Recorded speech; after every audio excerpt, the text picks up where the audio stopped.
Right, I'm going to try and make this as simple as possible and as raw and as authentic as possible. Now, you want to start an AI agency, and you have probably watched maybe tens, 20s, a couple of hundred videos that just drown you in so many tools, or just tell you how to build this automation or that agent, or hype you up with just no real plan of action or exactly how to start, what's in the middle, what to do, etc. And this video is not going to be that. I'm going to be giving you an exact 6-phase plan that will take you from knowing basically nothing about AI to landing your first client in the next 90 days or less, right? So you're starting a real agency that pays you every single month. And for some context, for those that are new here, my name is Channon, and for the past 3 years, I've built my own AI agency past the higher 6 figures, building various automations for various industries, agents, systems, and so on, right? So if I was starting again, this is the order that I'd follow from zero today, okay? Now, phase one. Now, phase one is your fundamental level, all right? And it's where a lot of people get sort of stuck in this analysis paralysis phase, and they get stuck in it sometimes forever, right? And the reason why they get stuck in the specific phase is because they make a very big mistake, which is trying to learn everything, every tool, every model at the same time. And all that does is it just keeps you extremely busy while you build absolutely nothing. Sure, you might build a workflow, or you might build an automation or an agent, but it has no real meaning until you can actually implement it, right? Now, what you actually need is only enough of a couple of tools, the knowledge, of course, to make something work and get a result, right? And as an example, get leads, books them in, right? Now, give yourself about 2 weeks maximum, 3 weeks maximum on the basics, right? An example could be an assistant like ChatGPT or Claude, and one tool for building simple systems. It could be make.com, it could be Go High Level, Any10, doesn't matter, right? Just pick one and stick with it. And it's really important that you don't get lost between automations, agents, and building your own software. Just go for, in my opinion, today is AI agents, because an agent is basically an automation with a brain that makes decisions and handles the tangled, messy stuff. And in all honesty, I know it might sound super simple and people might make it seem to be more complicated than it is, but that's just what people do. But that's what businesses are paying for right now, right? So lock in on just one tool, hit one direction, do your research on what is trending in any niche that you have any knowledge in or interest in, and give yourself 2 weeks, and then move on to phase number 2. Now, phase 2 is where you become valuable, all right? So you're now moving from knowing about AI to actually doing something with it, okay? Again, I don't need to probably tell you guys, but knowing something or anything or having knowledge about AI is worth absolutely nothing, all right? If you just can't use it to help another business or help yourself, right? To make money. Making it solve a real problem is worth a lot, all right? So you can build multiple things. You can build a few things for free, does not matter, all right?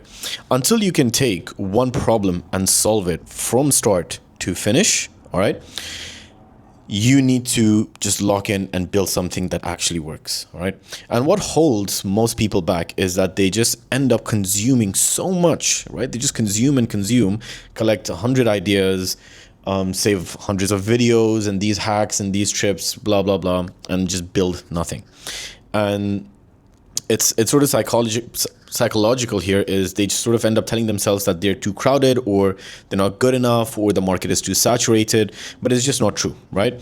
Your competition, or it could be me, it could be the people in the space, is just way smaller than you think, because the percentage of people that actually are implementing and doing something and building a business is so low, right?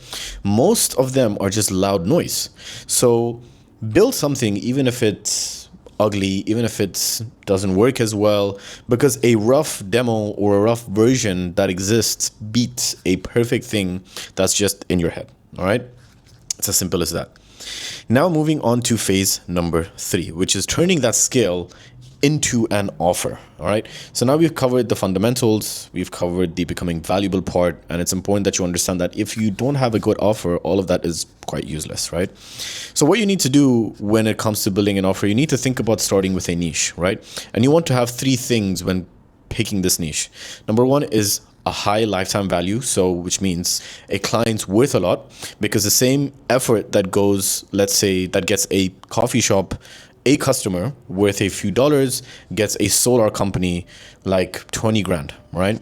Now, if you're still confused, the idea is you can put in the same amount of marketing effort to get one customer to buy a coffee or one customer to buy a solar panel, but obviously the price is different, right?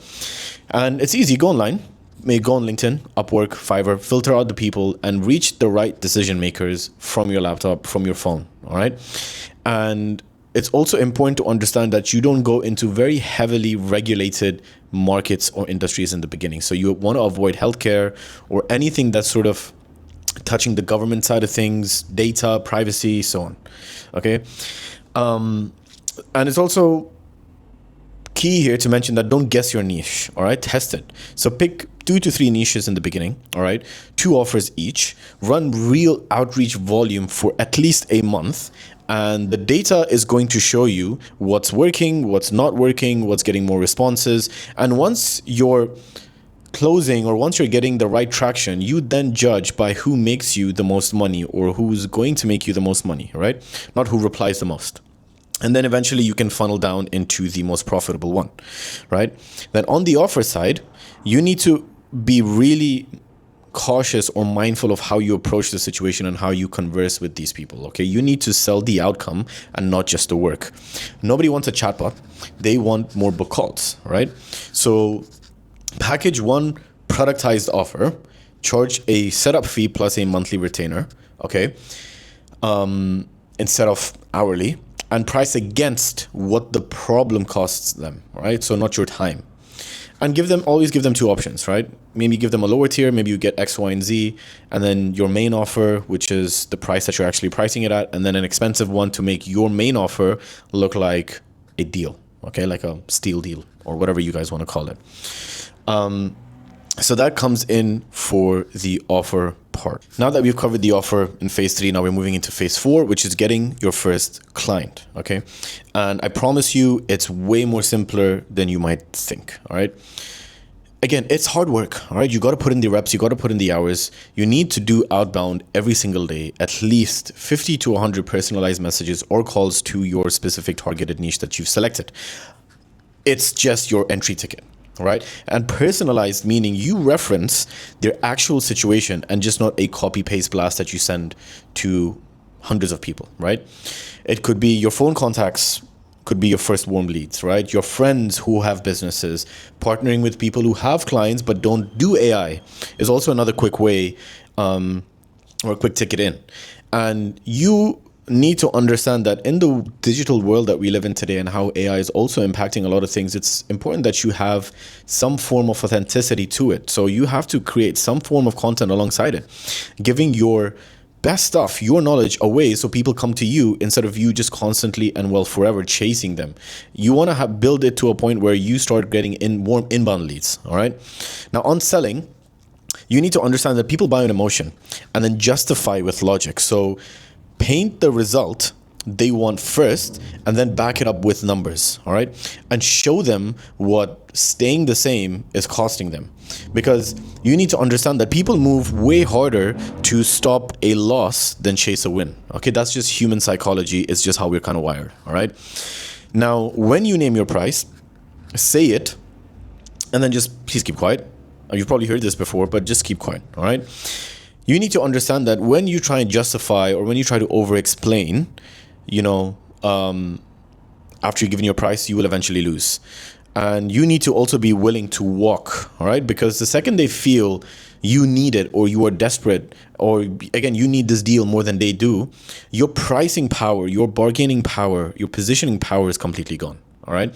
And again, especially when you're starting out, if you've got no case studies, no testimonials, you need to stand firm. Again, having none of them in the beginning, it doesn't matter, all right? Because the best proof is your system working on them live on the call, all right? As an example, like I've given before, maybe in a couple of my other videos, have them ring your AI voice agent, if that's what you're trying to build, on the call and hear it, book them in, all right? They need to see a live demo, if not any proof of how the system is working and be impressed by it. And then you can guarantee them a real result. estimate their number and promise a specific amount. Okay. And always do your research before you do this. And what I mean by promise a specific amount is if I don't hit this target, I'll give you your money back. All right. And you can almost always hit it because you're not boxed into just one specific fix here. All right. So you need to understand that you need to hold your ground. You need to stand your ground, and you need to be very confident in what it is that you are offering. Now, moving on to phase 5, which is then actually delivering, which in my opinion is probably one of the most important parts of this. And where you win, everything that comes after is your deliverables. All right. You need to make sure that you over deliver on that first or second or even third client, like your life depends on it, because that result will be probably your best case study, your best testimonial, and a door that's open into just maybe tens, maybe hundreds of referrals, right? Which is worth far more than what they will ever pay you. So take your loss in the beginning. Again, if you're going to do it for free or if you're going to do it for pennies, take that loss. All right. You need to deliver something they can measure. So there's a real number to point at. All right. So you need to make sure that you also communicate way more than feels necessary. All right. Because silence loses clients. And always be sure to set expectations before you start and not after something goes wrong. Again, delivering is also part of the entire onboarding process. So just make sure that you have everything documented, any FAQs, make sure your support is on point, make sure the system has been tested out by as many bugs as possible, so you just don't shit the bed when it comes to actually implementing it into their actual system. And finally, we have phase 6, which is then scaling. All right. Again, this might come at a much later stage, but again, it kicks in once you deliver the same results consistently and reliably. It's mostly about keeping clients at this point. And not just winning them over and over again. You will get to that point because the money isn't in the setup fee only, right? It's in month 10, month 11, month 12 of these clients, or the same clients paying you consistently. And a client who stays a year is worth 10. You win once and then lose, all right? Or just don't pay you that amount. So you keep improving your system, check in with them, communicate with them, and raise your price every 2 to 3 clients, right? So every 3 clients, raise your price, so your monthly is also going up. And this is because you're almost always charging half when you should at the beginning. I've said this many times before, just take your losses at the start. I promise you it's going to be worth it. Then you get out of delivery. All right, so that's when you start basically hiring people. Write down how you do everything so it's not all on you. So make sure you have certain SOPs in place, you have documentations in place for your team, and bring in help. So you stop being the bottleneck for your own business, because that might eventually happen if you are only doing the work yourself. And the maths, all right, here to 10 grand a month is smaller or less difficult than a lot of people make it out to be. It's not 50 clients. It's roughly around 5 to 7, maximum 10, to get that 10K solid ones on a recurring price, right? Ensuring that you make sure that, they're kept well, they're taken good care of, looked after well, etc. So that pretty much sums up the whole path, right? 6 phases from the fundamentals to scaling a real business. Now, again, do not overcomplicate it. None of it is overcomplicated, all right? None of it is complicated, sorry. It's just doing it in order and actually making the conscious decision to start, which is one of the most things that people just never do, all right? So don't be most people. Stand out. Learn what you need to learn. Don't learn everything. Learn what it is that you're trying to solve, and just within that bubble, all right? Pick your niche this week, today, tomorrow. Do some research, of course, and go build one small thing. Now, if this was helpful, I would appreciate it. Subscribe so you don't miss these in-depth videos. Again, I'm not one of those guys that just goes on and shows some fancy editing. I'm just having a conversation with you guys. You can also join my school community, where I give you a more in-depth breakdown of these 6 phases on how to learn AI. I teach you about all of the fundamentals up until scaling your businesses and helping you land your first clients in the next 90 days or less, or you get your money back. But yeah, subscribe to see more videos. Share this, like this, so more people like you will also get in touch with this video. I'll see you guys in the next one.